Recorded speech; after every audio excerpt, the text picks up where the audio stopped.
junio, la Comisión Económica para América Latina y el Caribe, la CEPAL, y también la FAO presentaron el informe Cómo evitar que la crisis del COVID-19 se transforme en una crisis alimentaria. Y en este estudio alertan que la recesión económica mundial aumentará la pobreza y el hambre, pero también otras formas de inseguridad alimentaria, en especial en países con redes de protección social débiles. Bueno, para América Latina, la CEPAL estima que si los efectos del COVID-19 llevan a la pérdida de un ingreso del 5% de la población económicamente activa, la pobreza podría incrementarse en 3.5 puntos porcentuales, mientras que se prevé que la pobreza extrema aumente 2.3 puntos porcentuales, alcanzando al 13.5% de la región, la incidencia más alta en las últimas 2 décadas. Pues sí, y esto implica que prácticamente 16 millones de personas más, 15.9 millones, podrían caer en la pobreza extrema, con lo que afectaría a 83.4 millones de personas en América Latina este año. Para México, simplemente para nuestro país, estas organizaciones alertaron que la extrema pobreza podría crecer de 11.1 a 15.9% al colocarse en 19.4 millones de personas en 2020, un escenario sombrío. Y precisamente ante esto hemos invitado a la representante de la Organización de las Naciones Unidas para la Alimentación y la Agricultura, la FAO, en México, Lina Po. Buenas tardes, Lina. Muchas gracias por considerar este espacio de los periodistas.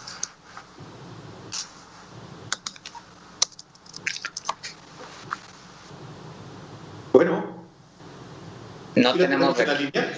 Línea, estamos tratando de establecer comunicación con Línea Po. Gracias. Ya tenemos a Lina.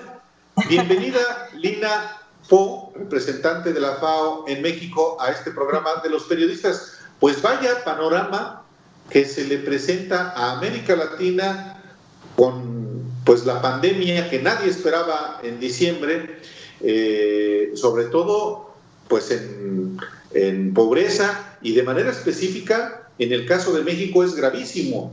Muy buenas tardes. Muy buenas tardes, muchísimas gracias. Al contrario, un placer estar acá con ustedes.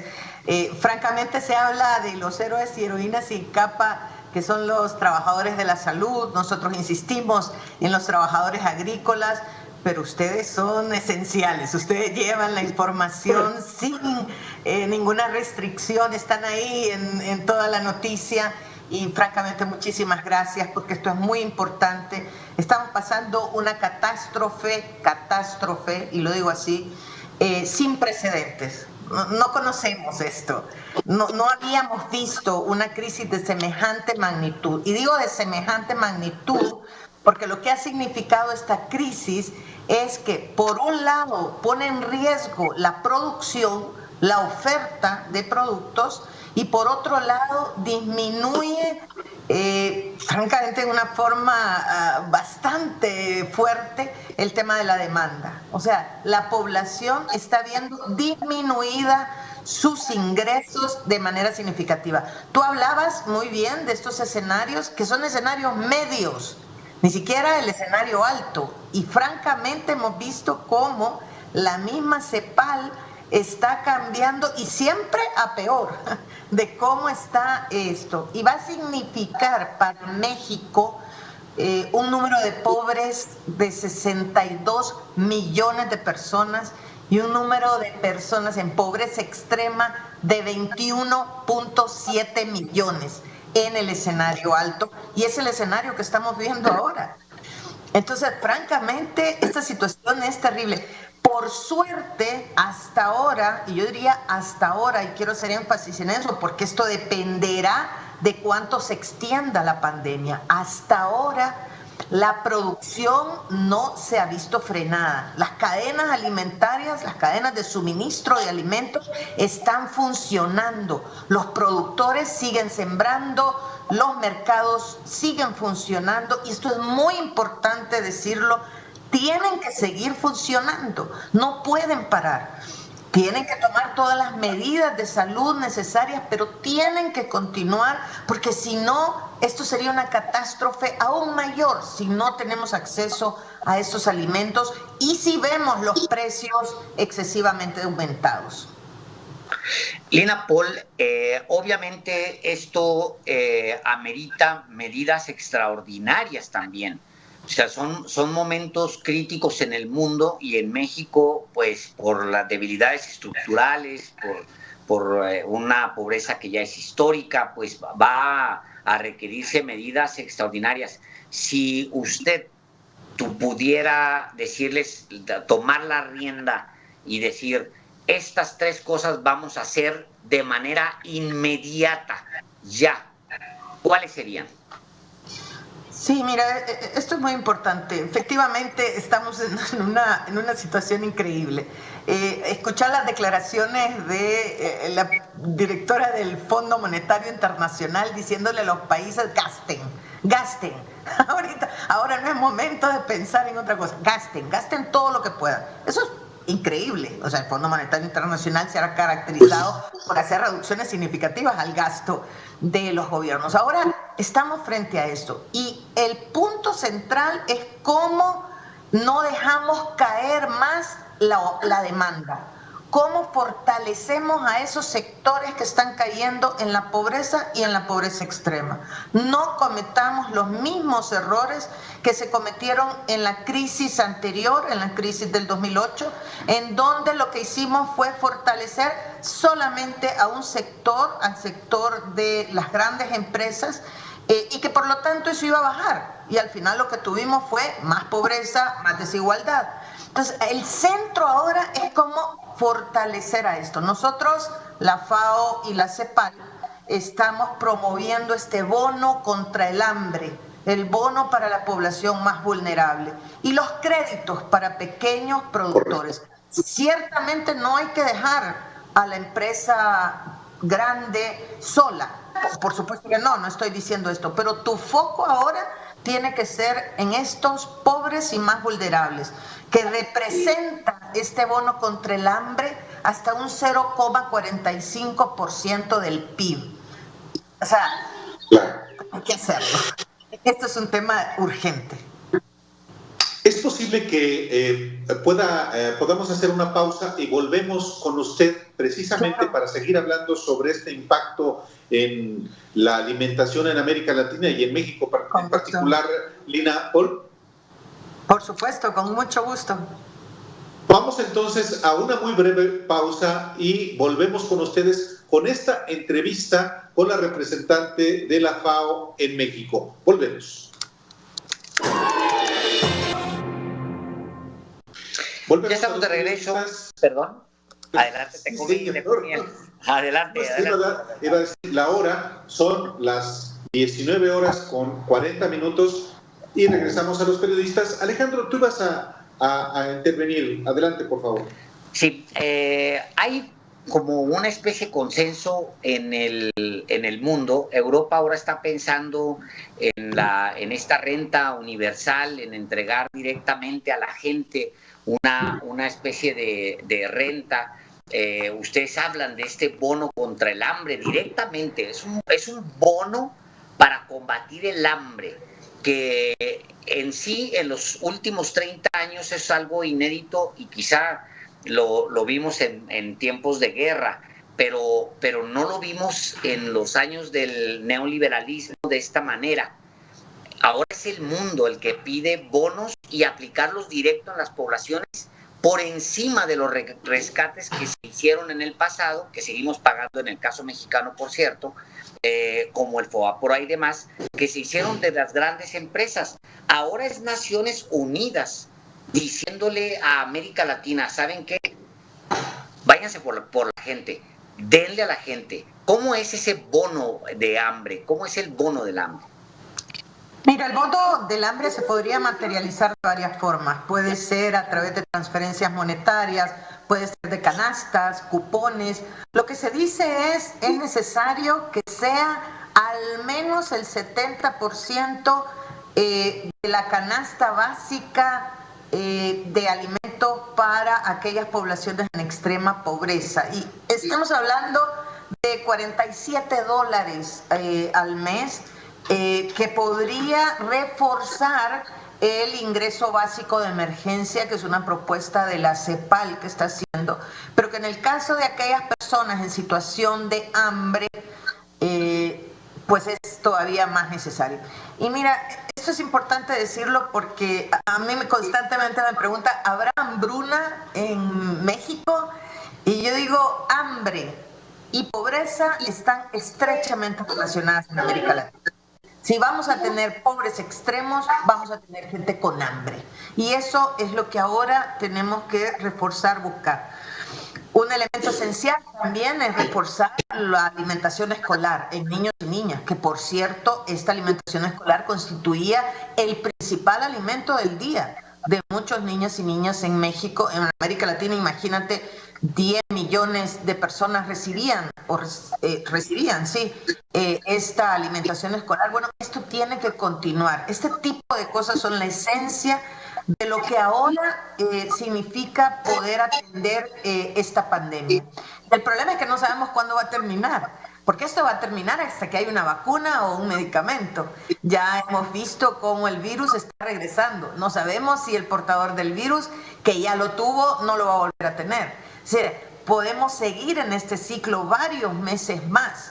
Y lo importante también es que mantengamos a todas las empresas y actores del sistema alimentario sin interrupciones.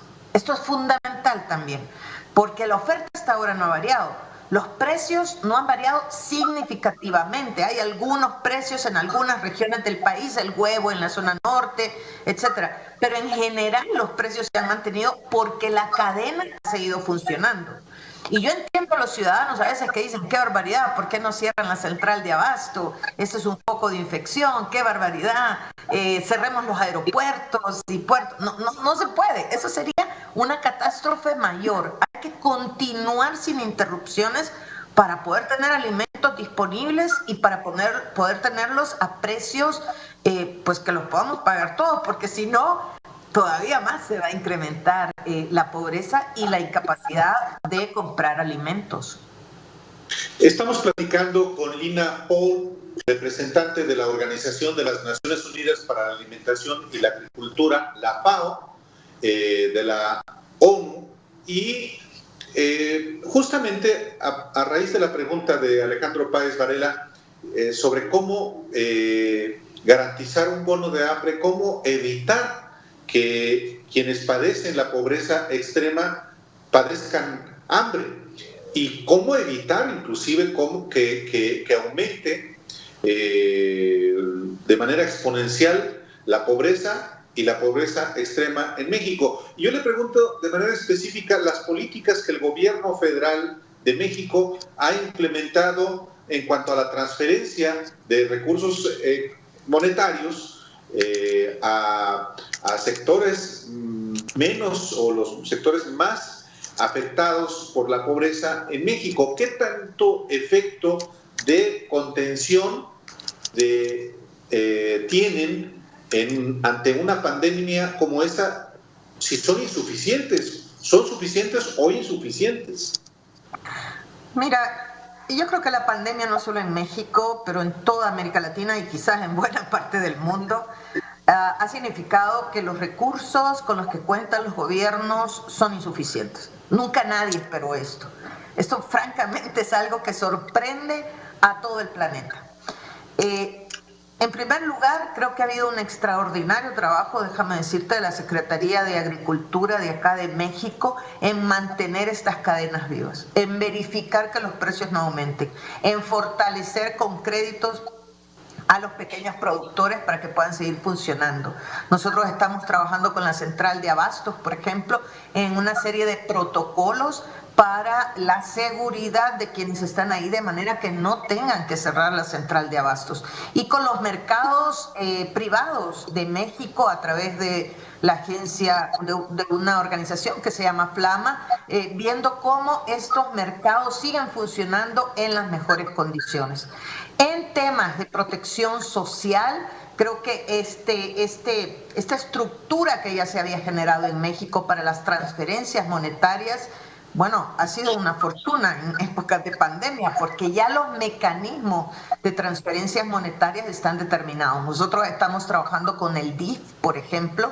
La UNICEF está haciendo una campaña para generar donaciones al DIF, porque bueno, ellos tienen el mecanismo para hacerlo, pero ahora es insuficiente, obviamente es insuficiente, tiene que haber más, tiene que haber mayor gasto, tiene que haber mayor inversión en este sentido de protección social. Bueno, eso es lo que estamos, y creo yo el gobierno de México está trabajando y nosotros apoyándole en ese esfuerzo. O sea, por un lado ustedes ven que la crisis de abasto en México se puede superar, hay que salir pues a mover la economía, mantener las líneas de abastecimiento. Eso se puede en un país que pues además es un buen productor, produce grano, tiene estados como, pues, la mayoría de los estados producen mucho y de muy buena calidad, de exportación. El tema es hacerlo llegar a los más pobres. Ahí el mecanismo de entregarles directamente la ayuda, algo que se le ha criticado al presidente López Obrador, sobre todo el Partido Acción Nacional, algunos grupos empresariales, que el presidente ha promovido esta idea de entregar directo el apoyo. Ustedes lo promueven. Efectivamente, nosotros creemos que estos mecanismos ahora han demostrado que este nivel de protección social, que todavía tiene que crecer, porque estábamos hablando de una situación normal, pero ya están creados los mecanismos para eso. Yo creo que no podemos dejar de ver las experiencias pasadas, y no lo que se hizo, sino lo que no se hizo. Y no se hizo una atención directa a través de estas transferencias a los más vulnerables, a las personas que estaban en una situación de pobreza. Y bueno, tenemos ahora escandalosamente, digo, no solo en México, en toda la región de América Latina, 100 millones de pobres en pleno siglo XXI. Bueno, es una cosa realmente aterradora. No puede ser con el nivel de tecnología que tenemos. Entonces, yo creo que sí, que vamos avanzando en ese sentido de cómo disminuir la línea de la pobreza, cómo generar mayor inclusión. Ahora, debo decirte también que en el lado de la oferta, no solo ha sido mantener estas cadenas vivas. México, que es que México es como, vaya, un actor fundamental a nivel de toda la región, y yo te diría a nivel de toda América Latina. México ha establecido una serie de reuniones con todos los ministros de Agricultura del hemisferio para ir acortando las cadenas de suministro. Tienen ahora una plataforma informática de oferta y demanda. Oye, ¿qué país le sobra algo y a qué país le falta? Y hagamos los intercambios de manera directa, en tiempo real. Una cosa extraordinaria. Wow. No, extraordinaria. O sea, es este interés de decir, acortemos la cadena, regionalicémonos, y eso me parece como una gran oportunidad en la nueva normalidad después del COVID. ¿Dónde se originó esa idea? Porque, por supuesto, yo por lo menos no la conocía, y es muy relevante, estratégica para México y para América Latina. Bueno, debo decirte que el secretario de Agricultura es alguien muy práctico. Está bien, vamos a hacer los planes, él lo tiene claro. Nosotros estamos trabajando con él y el ICA, el Banco Mundial, la FAO, el FIDA, para poder hacer escenarios post-COVID, para hacer un análisis rápido de las cadenas, dónde están los problemas, a quién fortalecemos, a dónde damos estos beneficios. Pero él dice, también necesitamos avanzar, caminar ya. Y junto con el ICA elaboraron esta plataforma que, bueno, ahora todos los ministros de la región van a empezar a hacer este comercio de alimentos regional del cual nos vemos beneficiados. México es un líder en la región, y esto es siempre muy importante, porque bueno, vamos sacando algunas cosas buenas de esta gran tragedia que es el COVID, y cómo esta nueva normalidad nos hace diferentes, porque si vamos a continuar haciendo las cosas de la misma forma, pues claro, la verdad no nos va a ir muy bien.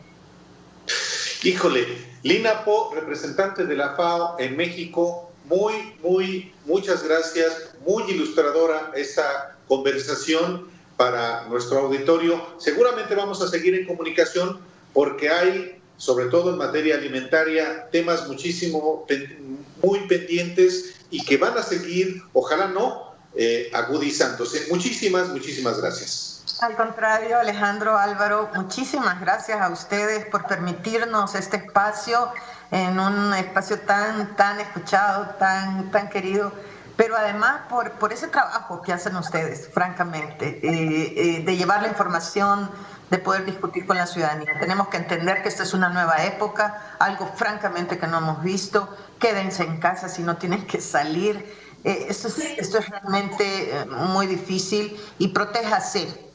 Pero creo que es un momento de unidad. Nosotros desde Naciones Unidas y las otras agencias interamericanas, etcétera, nos hemos unido, ya nadie está haciendo nada separado. Nosotros hemos dicho nada de ir por un lado cada uno. Aquí le ofrecemos un conjunto de cosas y recomendaciones, pero en conjunto, y la misma recomendación hacemos para el país. Dejemos las diferencias ideológicas, partidarias a un lado, y unámonos por el momento para enfrentar esto, que francamente ha sido muy difícil para todo el planeta. Muchísimas gracias, de verdad, Alejandro, Álvaro. Un placer.